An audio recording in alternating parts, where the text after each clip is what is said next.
So today's the last day of 2024, and the votes are in.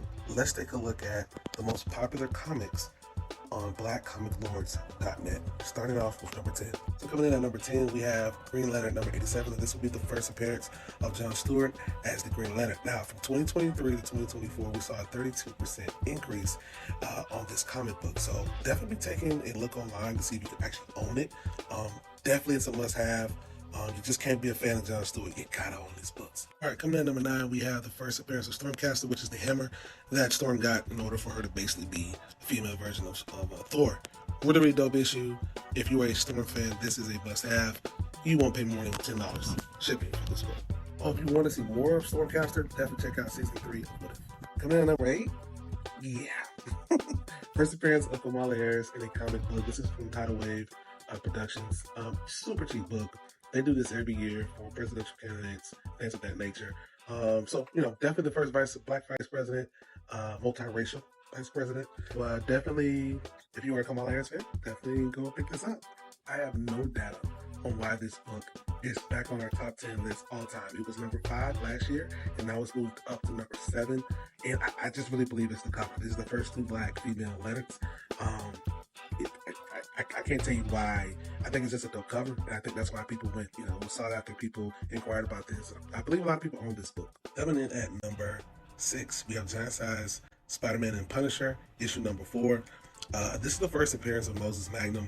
He was one of the biggest, this was at the time, he was the biggest heavyweight black supervillain we have ever seen in comics. Even humbling Wolverine and Colossus, literally like they were nothing.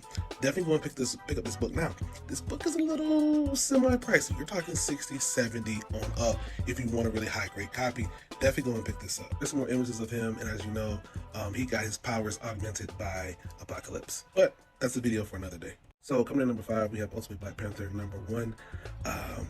Really good writing. The first issue got an extra boost, not just because it was a good story, but tons of comics went missing, so it was supply and demand issue, and so a lot of people went out and bought number 1 and took it off the shelves, and there was a supply issue, and so that price online spiked up a bit. I think you can probably get this book for around, under $20. But yeah, those definitely made our list. Over 12,000 copies were reported missing, so yeah, if you see some out there in the back of the truck, man, maybe you might want to go pick some up. So this is not quite in a Black Panther book. It's a Fantastic Four Ultimate Limited book. However, this is the first appearance of Azzuri. The person that everybody was crying about from the Captain America Black Panther game. Yeah, this game almost got a body because of the light-skinned depiction of Azzuri. But that's neither here nor there.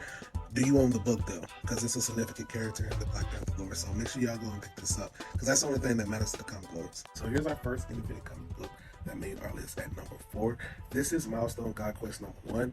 Now, I'm gonna be honest with you. Off Ripper, I bought this book because it was a Marcus Williams cover, and I just like the way that he's like kind of floating down. So I was one of the first people in the Black Comic Lords group to buy this, and I posted it up. Story is solid. It's got some pretty dope powers. The story could be better though, but definitely want to go buy it. Check out that link when you go to blackcomiclords.net and type in Milestone Comics. It'll take you right now. This is not a black-owned book. This is not a black-owned book, but it's a black, independent character, and this got a ton of views. On at number 2, did not see this coming. Made a video about this a year or 2 ago. Nobody cared, right? Now, this is the first appearance of the Midnight Sun.